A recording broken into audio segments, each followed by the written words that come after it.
Bem-vindo ao podcast Pode ou Não Pode. Eu sou a Tati. Eu sou o Murilo. E aqui é um podcast que nós criamos para tirar os mitos da nutrição e trazer ela de uma maneira muito mais simplificada. Os episódios vão sair de maneira quinzenal, né, Murilo? Isso. Quinzenal, e vocês conseguem ver lá no YouTube, Pode ou Não Pode Podcast. Se você não conseguir encontrar no YouTube, dá pra você pesquisar lá, @Pode ou Não Pode Podcast, lá no Instagram, e vai estar o @ na bio. Já aproveita e segue, porque a gente tá sempre com caixinha de pergunta pra vocês participarem. Muito bem. E hoje o nosso tema do episódio vai ser de comportamento alimentar. E a gente trouxe para falar um pouquinho, para contar um pouco da história, como que ela se encontrou na nutrição, a Aline. Pode se apresentar, Aline. Oi, pessoal, eu sou a Aline Rossi, sou nutricionista, me formei em 2019, então logo depois da minha graduação eu fiz residência em atenção primária e saúde da família. Hoje eu tenho atendimentos particulares e também trabalho no Hospital Mário Gatti. Me encontrei na nutrição, acho que desde criança eu sempre fui uma criança com muitas peculiaridades na minha alimentação. Então, eu não sei se as pessoas lembram daquele... Ai, como chama? Que passa na TV comercial. Não sei se vocês lembram daquele comercial que tinha o menininho pedindo chicória e brócolis. Era eu de criança. Não é da minha época. Eu lembro que ele fazia a birra, né? Exatamente, ele queria muito chicória e brócolis, então eu era essa criança. Mas eu não tinha o sonho de ser nutricionista, eu sabia que eu ia ser da área da saúde, eu não sabia ainda muito bem o que eu ia fazer. Quando eu tava na adolescência, eu dançava. Sempre dancei balé clássico e me encontrei ali na adolescência com um transtorno alimentar. Quando eu cheguei na nutrição por um acaso, que foi assim, os ventos me levaram pra nutrição e quando eu comecei a fazer nutrição, que eu entendi que eu era apaixonada por aquilo. E que eu entendi o que eu tinha passado na minha adolescência. Porque não tinha sido diagnosticado, eu não tive ajuda, né? E eu passei uma época ali bem conturbada na minha adolescência, sem o apoio que eu precisava. Então, eu escolhi aí essa área da nutrição do comportamento para ajudar essas pessoas, para conseguir identificar, trazer um pouco mais de informação, né? Para as pessoas conseguirem identificar esses transtornos ou esses comer transtornados o mais rápido possível e conseguir buscar ajuda. Ai, muito bom, Aline. Acho muito importante a gente trazer esse assunto, porque muita gente não sabe diferenciar realmente ali o que seria uma dieta, uma vertente do comportamento alimentar. Eu queria que você falasse um pouquinho pra gente sobre o comportamento alimentar e qual é a estratégia que você geralmente utiliza no seu consultório, nas suas consultas. O comportamento alimentar, ele é construído desde a infância. Então, se a gente for pensar a origem do comportamento alimentar, a gente pode pensar desde a gestação, porque agora a gente já tem alguns estudos falando que o feto, ele reage a sabores diferentes que a mãe ingere. E se a gente for querer ser um pouquinho mais tradicional ali, a gente pode começar desde a amamentação. Então, a gente nasce e a gente tá em um lugar totalmente estranho, que a gente não reconhece nada. A gente entrou num mundo totalmente novo e a primeira coisa que a gente tem é o colo da nossa mãe e o leite. Então, quando a gente fala de alimentação, essa junção do emocional com a alimentação, ela é muito intrínseca, sabe? É muito dentro um do outro. É muito difícil você separar o que é emoção do que é alimentação. E o que você faz com essas duas coisas, sabe? Então, quando a gente fala de comportamento alimentar, a gente traz um pouco dessa análise de entender de onde vem essas vontades que você tem, essas preferências que você tem, por que você come o que você come, quando você come também, né? Então, a gente tem algumas diferenças aí. Quando eu tô estressada, eu como mais isso. Quando eu tô triste, eu como mais aquilo. Então, a gente vai aprendendo a analisar essas nuances da nossa alimentação e tem estratégias, então, para lidar com isso. a estratégia vai depender do paciente, vai depender de qual é a necessidade dele, vai depender do quanto ele consegue já se conectar com o corpo dele, o quanto ele tem dificuldade ainda com isso. Então, estratégia é extremamente particular.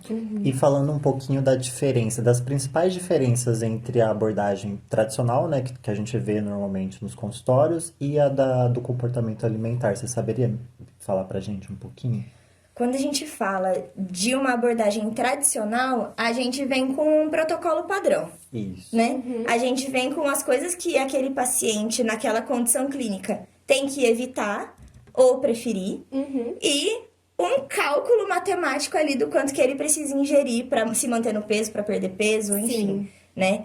Quando a gente fala de comportamento alimentar, não é que a gente cancela essa parte, mas a gente vai trabalhar com um processo. Então, a gente vai sempre trabalhar com o processo do paciente. Qual que é a sua dificuldade agora? Aonde você quer chegar? Então, vamos passo a passo juntos para chegar ali onde você quer chegar. Ah, eu quero emagrecer. Ok. Como você tá agora? Ah, eu como, sei lá, tomo refrigerante, 3 litros de refrigerante por dia. Ok. Então, a gente sabe que o refrigerante atrapalha o emagrecimento. Você tá disposto a mexer nisso? Não, não tô disposto. Eu prefiro diminuir a quantidade da minha fritura. Ok? Então, a gente vai trabalhar com isso.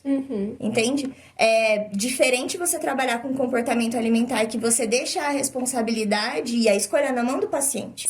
Ele é o dono da história dele. E a gente tá lá pra orientar e dar alguns caminhos, né? Alguns caminhos que ele poderia seguir. Entendi, legal. E na abordagem tradicional, geralmente, quando a gente trabalha ali com emagrecimento, ou até não, né? Geralmente os nutricionistas costumam passar o tipo de alimento e a quantidade a ser ingerido. Pode ser em grama, medida caseira, né? Que é colher, concha. Na comportamental é um pouquinho diferente. Você não trabalha tanto com medida, é isso? Isso. Eu trabalho mais com a parte qualitativa da alimentação. E a gente tem algumas ferramentas que a gente pode utilizar. Então, o autoconhecimento. De eu saber quando eu tô com fome, o quanto de fome eu tô, o quanto eu preciso comer, quando eu preciso parar. Então, eu vou ensinar os meus pacientes quais são os sinais que ele precisa enxergar no corpo dele, qual é o momento de parar e honrar esse momento de parar. Ou honrar esse momento de começar. Entendi. Né? Outra coisa que a gente pode utilizar é a proporção do prato. Então, você orientar o paciente de que ele precisa ter ali uma metade do prato, mais ou menos, de uma salada, legumes, né? Uma coisa bem colorida. Ele entender o que tem de função em cada parte daquele prato, por que ele precisa daquele alimento, também é uma orientação que a gente usa muito. Para não precisar ficar medindo e pesando. Pacientes com transtorno alimentar, geralmente, ou eles têm asco, né? Não quero de jeito nenhum pesar a minha comida porque eu como demais. E eu vou saber o que tá ali, né? Exato. Sim. Ou eles têm uma sede de controle excessivo sobre a alimentação e eles só conseguem ver calorias ali, então eles querem pesar tudo. Para esses dois tipos de paciente, o ideal é encontrar um equilíbrio. Então, a gente deixa essa parte um pouco de lado até que ele consiga entender toda a questão da alimentação além das calorias que existem. Legal. Você falou de honrar a fome, né? Eu sei, já li um pouquinho, mas sou bem leiga nesse assunto, sobre os tipos de fome que uma pessoa pode ter. Então, fome emocional, fome física, como saber distinguir elas. Fala um pouquinho pra gente, que eu sei que disso você entende. Vamos lá. Fome física é o que você sente no seu corpo. Então, você lembra da comida, você acha que tá no horário mais ou menos do almoço, fala, ai meu Deus, né? Acho que tá mais ou menos na hora de almoçar. Ou você sente o seu estômago mais vazio, ronco, irritação, sonolência. Enfim, né? Você vai sentir sinais no seu corpo. Isso é um sinal de fome física. Aí a gente tem a fome emocional, que é difícil pra mim utilizar esse termo, porque como eu disse, né, a emoção e a alimentação pra mim estão muito grudados. Mas é uma vontade de comer específico, um alimento específico, que tem um fundo emocional naquilo. Então, ou é uma emoção que engatilha essa vontade de comer esse alimento específico, ou esse alimento específico te leva de volta a uma memória do passado que é muito afetiva para você. Entendi. Então, geralmente é um alimento específico. Uma vontade de comer é um alimento específico. A fome física é qualquer alimento, né? Então, vai depender muito do ciclo do dia. Então, tá no horário do almoço, eu tô com vontade de almoçar. Sim. Ou tá no horário do café da manhã, vou tomar um café da manhã. Então, você se adequa àquela refeição. Quando você tá com uma fome emocional, não importa a hora do dia, você vai querer comer aquele alimento específico. Entendi. Legal. E sobre o fato de honrar a fome, o seu sentimento de fome. Quando a gente tá com fome, a gente come. Quando parar de comer? Acho que é algo legal a se falar, né? A linha tênue ali do parar de comer, eu acho que é muito difícil da gente entender, porque a gente foi ensinado que o parar de comer, ele é quando você já comeu demais, né? Não sei se todos têm essa experiência com vó, mas a minha avó gosta de enfiar comida nos outros. Acho Então, que É padrão vó. padrão voz aí. enquanto eu não estivesse, meu Deus, passando mal de tanto que eu comia, minha avó não estava feliz. Então, eu acho que isso vem um pouco da nossa dificuldade de parar de comer, vem dessa vivência, né? Se a gente pensa na história Sim. deles, que passaram necessidade, faz muito sentido eles quererem que os filhos e os netos dele não passem por isso, Sim. né? E cheguem ali no máximo do prazer. Mas não é bem assim, isso não é tão saudável, né? Os extremos não são saudáveis. Então, quando a gente fala do momento de parar de comer, o primeiro sinal de saciedade é a ausência de fome. Entendi. Então, não é você sentir peso no estômago. Não é você sentir o seu estômago cheio ou Aquele mal-estar, porque aquele fica, mal-estar. né? Aquele negócio que, ai meu Deus, eu não consigo nem ficar sentada. Eu preciso ir um pouco pra trás aqui, porque não cabe mais o tanto que eu comi no meu estômago. Abrir o botão da botãozinho. calça é clássico. Não, isso daí você já passou, né, do ponto. O ponto inicial é a ausência da fome. Então, se eu não sei identificar o que é fome, como que eu sei quando ela não tá ali, Entendi. né? Eu acho que isso é uma coisa que eu acho que as pessoas, elas estão tão no automático que elas mesmo não conseguem identificar. Talvez um exercício é parar, né, quando você estiver comendo e prestar atenção no que você tá comendo, no que você está sentindo. Eu acho que um Exatamente. exercício é esse, né? A pessoa acaba perdendo a percepção de fome quando ela come até se sentir muito estufado, né? Porque pra ela, a fome parou quando realmente o botão da calça tá aberto já, né? Exatamente. Aham. E principalmente esse nosso imediatismo, né? De fazer as coisas muito rápido. A alimentação, ela não tem mais, hoje pra gente, não tem mais aquele momento de sentar à mesa e fazer uma refeição com calma. A gente come indo pro serviço, voltando e fazendo outras coisas. Então, esse momento se perdeu. Quando a gente perde o momento de sentar à mesa e comer devagar e mastigar devagar, a gente perde essa sensação de saciedade. Por quê? Porque o primeiro hormônio de saciedade que é liberado no nosso corpo fica no intestino. No começo do intestino. Até o alimento que eu comi chegar lá, demora. Então, eu preciso desse tempo de alimentação para minha primeira garfada chegar no intestino e falar, ok, você comeu, né? Quando a gente come muito rápido, a gente acaba passando mal e não sentindo saciedade porque a comida nem chegou lá verdade. ainda. Ou às vezes até comer sem prestar atenção, né? Eu acho que nos dias de hoje é muito comum a gente estar comendo na frente da TV, do celular. Quando vê ali já acabou a comida e a gente não percebeu que E nem comeu, não sabe aproveitou o tempo aquilo, que né? você comeu. Porque às vezes você comeu em 5 minutos ali e assim, não... né? Tem que demorar mais um pouquinho ali. Sim, E você não percebe. Né? realmente. O nosso cérebro não consegue captar o momento da refeição quando a gente não tá prestando atenção nela, né? Então, dificilmente ele vai produzir esses hormônios de prazer e hormônios de saciedade porque ele não tá nem vendo o que você tá comendo. Você não tá olhando pro que você tá comendo, você tá olhando pra uma tela, Sim. né? Então, dificilmente você vai conseguir chegar numa saciedade dessa maneira. E aí, no seu consultório, né, nas suas consultas, você trabalha com comportamento alimentar para todo tipo de pessoa, mas também para aquelas pessoas que sofrem algum transtorno, né, anorexia e bulimia. E aí você é a mesma abordagem ou são abordagens diferentes? Como que é? Completamente diferente. Imaginei. É muito diferente uma coisa da outra. eu montei, né, para os meus pacientes um passo a passo, um processo que precisa passar para sair daquele transtorno específico.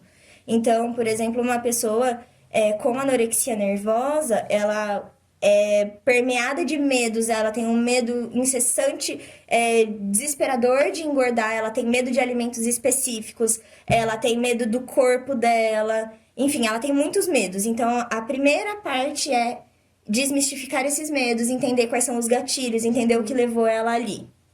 E depois ir trabalhando, então, a inserção de novos alimentos, adequação de quantidades, porque geralmente comem muito pouco quando comem. E, aos poucos, nesse processo, só depois que eu consigo trabalhar com essa pessoa, o entrar em contato com o próprio corpo, o sentir a fome, o sentir a saciedade, identificar o que ela quer comer. Sim. Porque lá no começo ela não se permite, ela só tem medo. Sim. Né? Quando eu falo de uma pessoa com um transtorno de compulsão alimentar, eu preciso identificar também os gatilhos que levam à compulsão, mas eu preciso ensinar para ela o que é fome e o que é saciedade quando ela precisa parar de comer. Então, isso já vem no começo. Quando eu falo de uma pessoa que quer uma reeducação alimentar, eu já consigo trabalhar com ela também no começo isso. Sensação de fome, sensação de saciedade, proporção de um prato legal... E daí identificar alguma coisa emocional dela que esteja interferindo. Mas para cada tipo de paciente é um trabalho totalmente diferente. É uma abordagem diferente. Tem algum exemplo que você pode dar pra gente de algum paciente que você teve, que marcou um pouco assim nesse sentido? Tem vários, né? Acho que paciente de comportamento alimentar, a gente tem uma ligação com eles muito diferente, sabe? A gente entra na vida do paciente, a gente conhece ele a fundo, diferente de uma consulta, eu posso falar, né, da época que eu estava na faculdade, que eu fazia ambulatório, que era uma consulta muito rápida, você perguntava o que a pessoa comia, você adequava e mandava ela para casa, voltava dali um pouco de tempo para ver se seguiu, né? Não, os meus pacientes, eu entro a fundo na vida deles. Então, eu tenho um paciente que chegou para mim querendo emagrecimento, né? E a gente foi conversando e ele me explicou que ele tinha vindo de um ciclo interminável de dietas e dietas, que ele emagrecia muito rápido. Ele era muito bom em emagrecer, só que ao mesmo tempo ele ganhava muito peso depois. E ele tinha muita dificuldade com as emoções dele, o trabalho dele era muito estressante e ele tomava ali 3 litros de refrigerante por dia e comia 3 vezes na semana McDonald's. Né?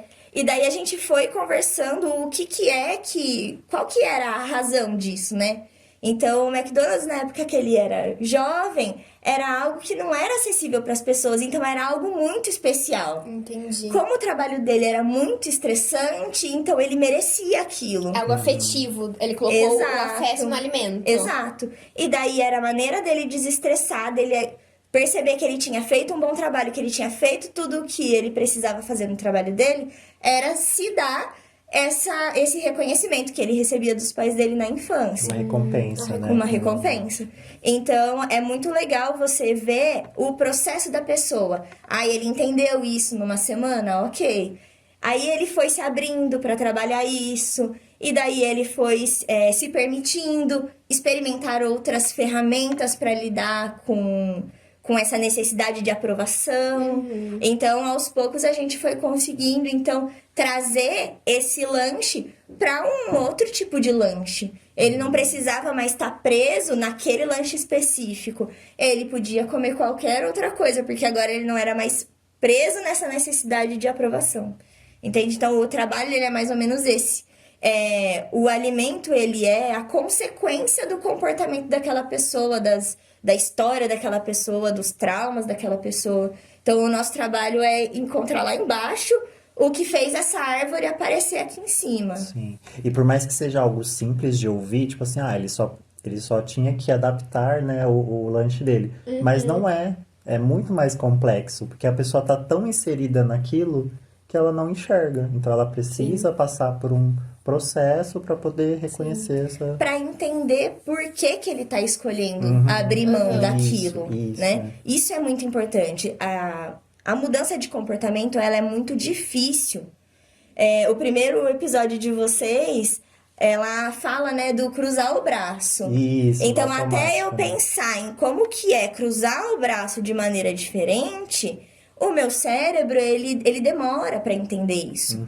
O nosso cérebro, ele foi feito para economizar energia. Depois que ele aprende uma coisa daquela maneira e vira hábito, ele não vai pensar em outras maneiras de fazer aquilo. Fica automático. Você tem que ensinar ele. E isso gasta uma energia, né? É a mesma coisa para você modificar um comportamento alimentar. Para você gastar essa energia, tem que fazer sentido você querer fazer aquilo. Se foi só porque o nutricionista mandou, se foi só porque meu exame tá alterado, não faz sentido para mim. Eu não quero lutar por isso. Sim. Sabe? Isso mostra a relação que as pessoas têm com a comida, né? Então, às vezes, que a gente tem... Até cheguei a comentar isso. A gente fala assim, um bolo é uma porcaria porque é entupido de açúcar. Mas você não sabe a relação que a pessoa tem com aquele bolo. Se é algo que lembra a avó dela, ou se ela só come quando tá com os pais moram fora. Então é algo assim, que ela tem que melhorar a relação dela com a comida, pra aí sim melhorar os outros aspectos dela, né? Então, outros tipos de transtorno. E eu acho que também entender o lugar daquilo, né? Exato. Por exemplo, tá tudo bem você comer o seu bolo com a sua família no sábado, no café da tarde, mas entenda qual que é o lugar daquele alimento ali, entendeu? Sim. E é aquilo que eu acho que até a Lari comentou no primeiro episódio, que o que você faz em constância, né? Aquilo que você faz durante a semana, né? Você se alimenta bem. O que você faz ali, o pequeno ali que você faz, por exemplo, comer um bolo, não vai interferir, né, no seu... Vai até ajudar, porque você vai ter o afetivo ali, Sim. de fato, né? E é uma abordagem que é muito difícil a gente ver serem passadas de profissionais, Sim, né? sim. Então, quando a gente pensa no nutricionista, a gente pensa na dieta, no papelzinho, nas Restrito, quantidades, né? na restrição. E a restrição, muitas vezes, acaba aí levando ao ato da pessoa engordar mais depois, ter aí uma compulsão alimentar, né? Que é algo que eu queria entrar com você agora. Sobre compulsão alimentar. Que é algo muito falado, eu acho que nas redes sociais, enfim. E pra mim, na minha opinião, tá sendo algo banalizado, né? Então, assim, eu, Tati, tô de TPM, vontade de comer ali uma caixinha de waffle coberto de chocolate. E aí, comi a caixinha inteira, Aline. Tô nervosa, tive um dia estressante. Comi a caixinha, tô com compulsão alimentar, porque, assim, não consegui parar ali nos 2 biscoitinhos. Vamos lá. Compulsão alimentar, transtorno de compulsão alimentar periódico, né? Que é o nome completo do transtorno. Esse transtorno, ele tá lá no DSM-5, que é o nosso manual de doenças mentais. Como que ele é classificado? Para você ser classificado com transtorno de compulsão alimentar, você precisa ingerir uma quantidade muito grande de um alimento, ou de vários alimentos, que uma pessoa normal não conseguiria comer. Certo. Em um período muito curto de tempo. Isso tem que acontecer pelo menos 3 vezes por semana durante 3 meses. Aí o diagnóstico vem através disso. Aí vem um diagnóstico de transtorno de compulsão alimentar. A gente tem exageros, né? A gente tem exageros periódicos, por exemplo, perto da TPM, né? Que é muito comum a gente ver. A gente tem exageros periódicos em momentos de estresse. Enfim, né? Cada um com o seu motivo ali pro exagero. Mas existem exageros periódicos, existem exageros pontuais. Por exemplo, minha família fez uma feijoada. Bom, hein? Passei o domingo inteiro na casa da minha avó comendo feijoada. Comi até passar mal. Eu faço isso toda semana? Faço isso todo mês igual a TPM? Não. Então não é periódico, pontual, tá? Mas é um exagero, não deixa de ser um exagero. O ponto é, quando o meu exagero precisa ser tratado? Quando que isso começa a me influenciar, né? Se você acha que o seu exagero precisa ser tratado, procure um nutricionista comportamental. Legal. Que trabalha com comportamento, tá? Por quê? Porque é especialidade. Da mesma maneira que se você tem um câncer, você vai num oncologista, se você tem um problema que você sabe que é de comportamento, que é um exagero alimentar, você procura um especialista, tá? Então, quando a gente vê um exagero Se isso começa a te incomodar, já é um sinal de que não tá legal pra você. Já é um sinal de que esse comportamento tá te incomodando, tá? Então, já é bom você procurar uma ajuda, um pouco mais de orientação, um pouco mais de informação sobre isso. Informação confiável, de especialistas nesse assunto. Não um especialista generalista qualquer, né? Que a gente vê especialista de coisa nenhuma por aí. Então, vamos procurar um especialista, uma pessoa confiável pra gente procurar essas informações. Mas eu sou do ponto que, a partir do momento que aquele comportamento tá me incomodando, eu preciso mudar ele. É um sinal meu de que eu preciso mudar ele, que ele tá me incomodando. Entendi. Seja por conta do meu físico, né? Porque tá atrapalhando minha saúde, ou porque eu estou num peso que eu não gosto, ou por conta de estética, ou seja por conta mesmo de uma melhora de qualidade de vida, de eu não ter que ficar presa toda vez que eu tenho TPM, eu comer uma barra de chocolate. Não quero ficar fazendo isso, né? Então, são motivações diferentes, mas eu acho que todas elas são válidas. Legal. Você reconhecer isso é o primeiro passo, né? Isso. E Aline, você saberia contar pra gente quais são os desafios que as pessoas que normalmente se deparam com o comportamento alimentar, elas têm de início, assim? Você saberia pontuar pra gente? Tem o desafio de entender o comportamento alimentar, né? Entender a abordagem, que não é uma abordagem que ela vem pra te trazer resultados visíveis, estéticos, rápidos. Ela é uma abordagem que ela vai começar, né, plantando uma sementinha, ele cresce uma raiz para baixo da terra para depois aparecer. Sim. Então você vai percebendo os seus resultados muito mais internos primeiro do que externos. Mas são resultados que, pelo que eu vejo, né, na minha prática clínica, são resultados que mesmo que o paciente decida ir para outra área de nutrição.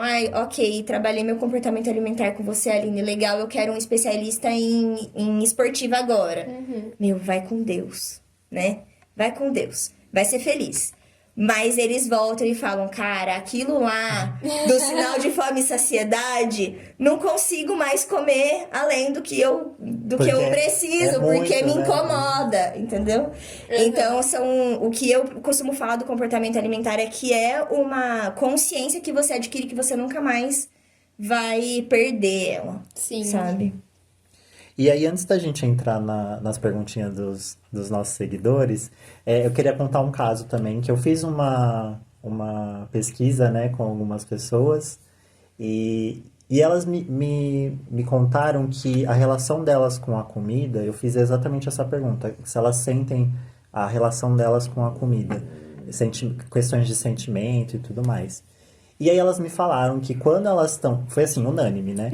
Quando elas estão tristes, elas comem muito. Quando elas estão ansiosas, elas comem muito. E quando elas estão bravas ou estressadas com alguma coisa, elas não comem.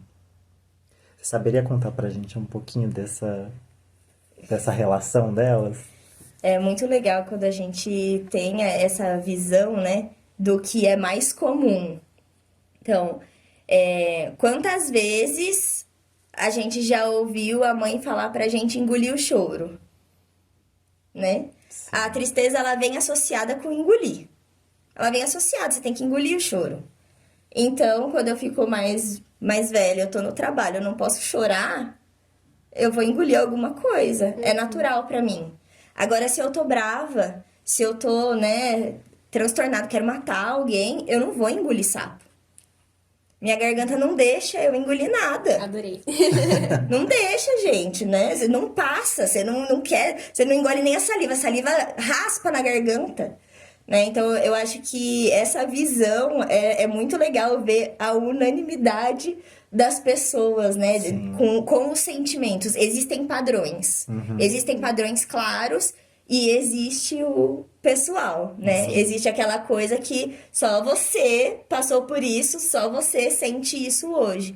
E é aí que a gente tem que cavar no paciente para ver de onde vem. Aline, eu vou entrar um pouquinho nas perguntas que a gente deixou lá no Instagram, na caixinha. Inclusive, Tati, se eu quiser fazer o merchan de novo. Já segue o @PodeNãoPodePodcast, senão tá perdendo, né?